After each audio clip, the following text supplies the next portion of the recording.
What's up, ladies and gents, Noli here and welcome to another Payday 2 video.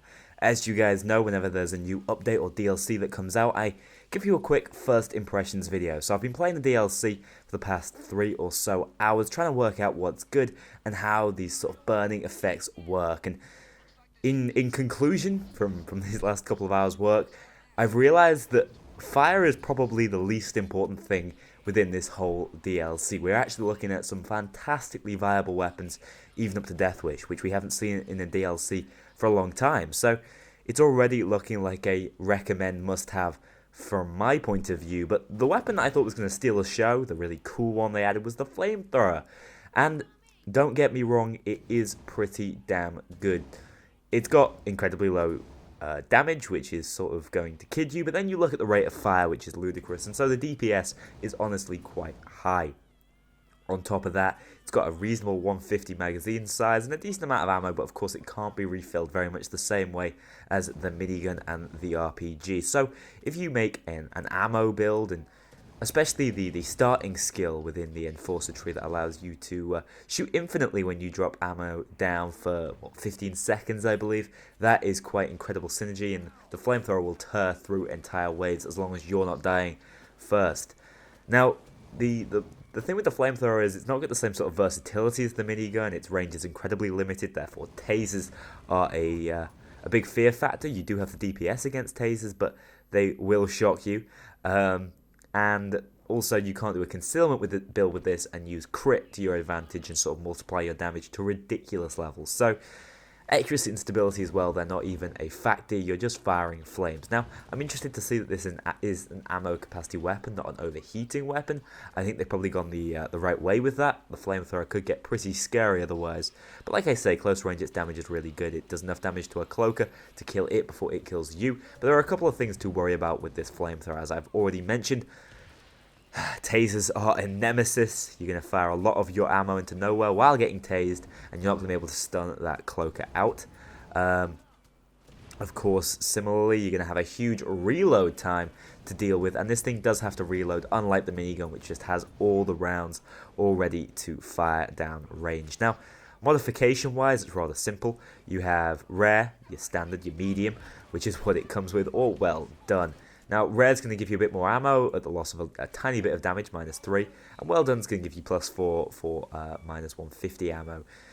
Honestly, no preference here. It's up to you. You're not going to run out of ammo, so I'd say well done's probably the most sensible way of doing it, but for ease, you could easily just bring rare, or if you're undecided, don't bring either. I don't see any real advantage to any of these, though well done might edge it just slightly, assuming you have the right sort of ammo build. And that's that for the Flamethrower. Where it really does excel, of course, close range against standard enemies, it'll tear through them, very much the same as the minigun. But what it can do that the minigun can't is burn straight through shields. So you aim at the shield, the fire will seep around it, and it'll kill them incredibly quickly. One thing I would like to mention is the damage fire does. That's quite important to this entire video. Of course, there's the Dragon Breath rounds, which I'm actually not going to touch on too much. I'm going to be focusing on the weapons first and foremost. But fire appears to do 10 damage. And that I think is a flat number. I think it's 10 damage per 0.5 of a second. I'm going to have to look into these calculations sooner rather than later. But it's not bad damage. But you're going to find against tasers and higher health enemies that fire really doesn't make an awful lot of difference. Except, of course, for the burning animation where the enemy is stunned. For that reason, it's very functional on melee builds, which I'm quite interested in. And it does have a certain viability. You can line enemies up using a flamethrower, for example, or a fire-breathing shotgun, and then take them all out at close range with the GL40 once they've all grouped up and sort of ran around on fire. And it is funny. It is funny. The sound effects are crazy. A lot of screaming, a lot of high-pitched cloaker screaming. And so it's certainly got a good novelty factor, has the fire. But that's it for the Flamethrower. Nothing too standout, to be honest. I think I'd rather go with the minigun, which some of you may know I'm actually quite a fan of nowadays. Now, I'm not going to talk about the Stakeout 12G just yet, because I think it steals the show. Let's talk about the Piglet Grenade Launcher, which is also very, very good.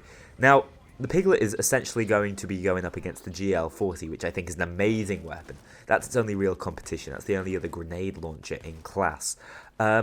Now, the Piglet has a couple of advantages, and I'd also say some disadvantages. Now, the GL40, there's one thing that I picked it up on, it's its slow reload. The Piglet has this in spades. It has incredibly slow reload.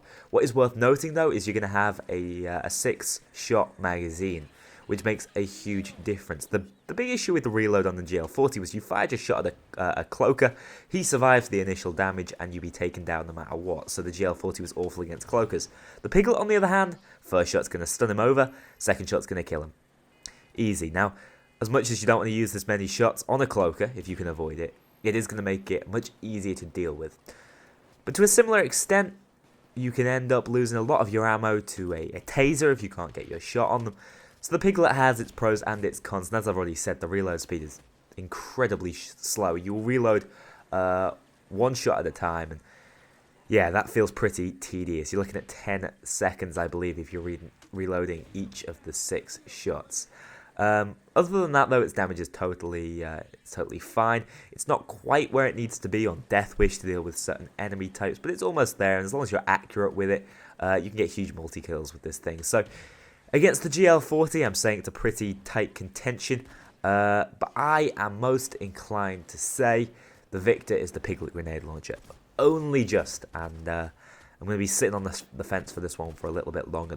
The Piglet has a couple of more attractive modification options. I'd say that's probably what pushes it over. Then, of course, you can have the incendiary rounds on it, which are interesting. As I've already mentioned, fire does this damage over time, and it works like a stun, essentially, anyway. But for myself, I don't see the purpose in it. The only reason I can see ever doing this is to try and pick up the achievement. More than likely, grenade launchers are going to kill enemies, so what's the point of setting them on fire afterwards? So the only enemies you're really going to be affecting are particular specials, namely tasers occasionally, cloakers, bulldozers. And that's the only thing you've got it for. And even then, I've already mentioned, fire is not that strong against them because it's only ticking for a small amount of damage per second. It's nothing huge. So I'd avoid that if I were you. I don't see the purpose in it at all, other than it's a lot of fun, and as I've already said, it does help you pick up a particular achievement where you have to set 10 enemies on fire at once, which can be pretty tough. So as I've already said, the stakeout steals the show. The stakeout 12 gauge, I always knew the AA12 was going to be overpowered, and this thing is monstrous. Now, I've not had much time with it, so this could be me losing it initially just because I had a good game with it in my first attempt. It was an overkill difficulty, and I was one-shotting everything in the head, and I was just tearing it apart. That's what you expect from a shotgun, right? But this shotgun has 12 rounds at once that you can fire automatically. Where are the downsides of this thing? Not only that, it reloads fast. Incredibly fast. It's got incredible ammo pickup. It synergizes so well with the same skill I was referencing before. I can't believe I've forgotten the name of it. It's right at the center bottom of the Enforcer tree. You guys remember, drop it down in the comments below to help everyone out. And what it does is it allows you again to shoot infinitely over 15 seconds. The AA-12 or the stakeout doing that? Well, goodbye. Goodbye to the enemy wave. This thing seems so strong, synergizes so well with Overkill, even Berserk, if you ace that out. I am a huge fan of this weapon, and I think it could be the best one in the game. Obviously, this is going to need more time, and I'm going to make an individual video for this one. In fact, even before I look at the Piglet or the Flamethrower, the stakeout is now my baby. And I think when the Jocelyn came out, everyone was like, wow, this thing is ridiculous. I feel like they've just re-released the Jocelyn, except now it has 20 rounds in the clip. Or magazine, or God, people correct me on this all the time. my gun terminology is off. Ignore me. Anyway, that is it for the stakeout. I'm not going to go too much deeper into it. No, there's a couple of things I would actually like to mention. Its rate of fire is ridiculous. I've already said this basically. Its stability and accuracy, incredibly doable. Its damage is reasonably low, but as long as you're hitting those headshots, as long as you're using the overkill multiplier, you won't notice that. That damage is going to feel high, let me assure you of that. And I just felt so accurate with it. It felt pinpoint for what it shouldn't have been. Ammo-wise, as I've already said, magazine size you can get up to 20. That's because it has a fantastic modification on it in the form of the drum mag. That's plus 12 to mag, minus 4 to concealment. You probably can do a concealment build on this 12 gauge and get a crit on it. That could be even more ridiculous, but I wouldn't recommend dropping the drum mag or some additional damage you can get from like the long barrel if you could avoid it. So I'd say go pure raw damage on this thing. Don't bother with crit, don't bother with dodge. go full tank if you need to and just romp through the whole enemy wave. I cannot stress enough how much fun I had with this over anything else, even though it's just another shotgun. I should have known the AA-12 was going to be crazy. One place where it does fall out is the fact that it's only got 64 shots in total. But that's quite fun. It's very replenishable with my setup with absolutely no fully loaded. I'm picking up 4 per body that I kill, which is very much so sufficient. And then there's always the ammo bags that you're more than likely going to be bringing on your shotgun builds for your team.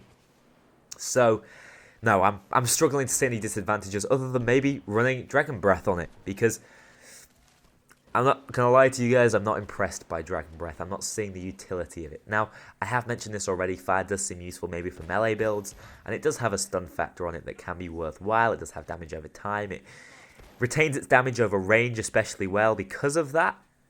But other than that, why not just use regular rounds? What's the point of setting someone on fire? Again, other than the novelty factor, when you could just kill them in the same amount of time.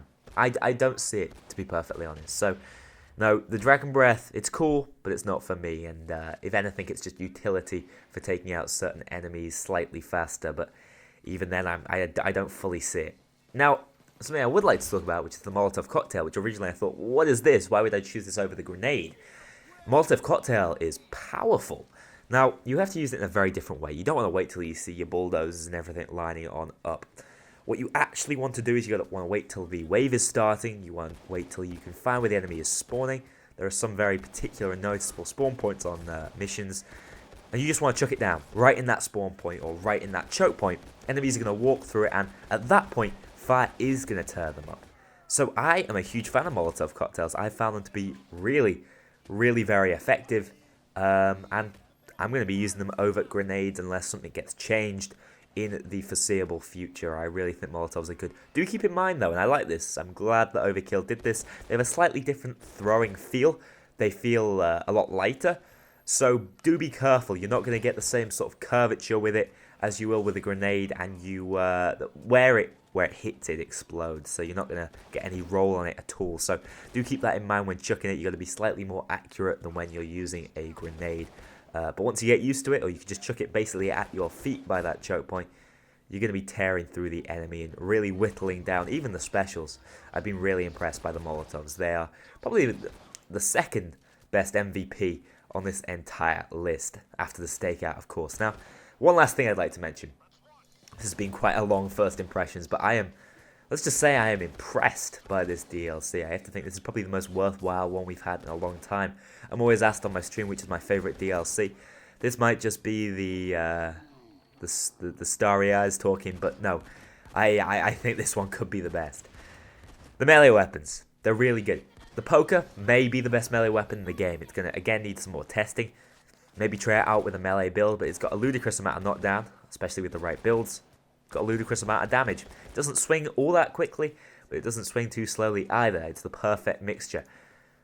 The Motherforker, which is great fun to say, is also really strong. You should look out for that. Maybe not quite as good, but it's certainly viable. And the other two melee weapons are more novelty than anything else, but they're still not too bad. The Tenderizer, particularly of the two. So yeah, really impressed overall by this DLC. One thing that maybe I was slightly disappointed about was the fact they were all primary weapons, so you don't get to try 2 of them out at once. But what it does allow you to do is bring your trusty locomotive in your secondary slot and really have a stand-up weapon to clean up enemies if you run out of ammo with your flamethrower. So the main things to point out are that most of the primary weapons added, the Piglet and the flamethrower, very slow reload speeds. They're particularly good against certain specials and then particularly bad against others. The stakeout, on the other hand, is all around fantastic. Again, I'll need more time to confirm this, but I'm calling it as best weapon in game, and probably best weapon we'll ever see if the evidence is conclusive. So that's a lot for watching, guys. If this has swayed you one way or another, whether you want this DLC, I've been quite impressed so far. But do remember, wait till the full review comes out before buying something you think you may well regret. Thanks a lot for watching, guys. I'll see you all next one.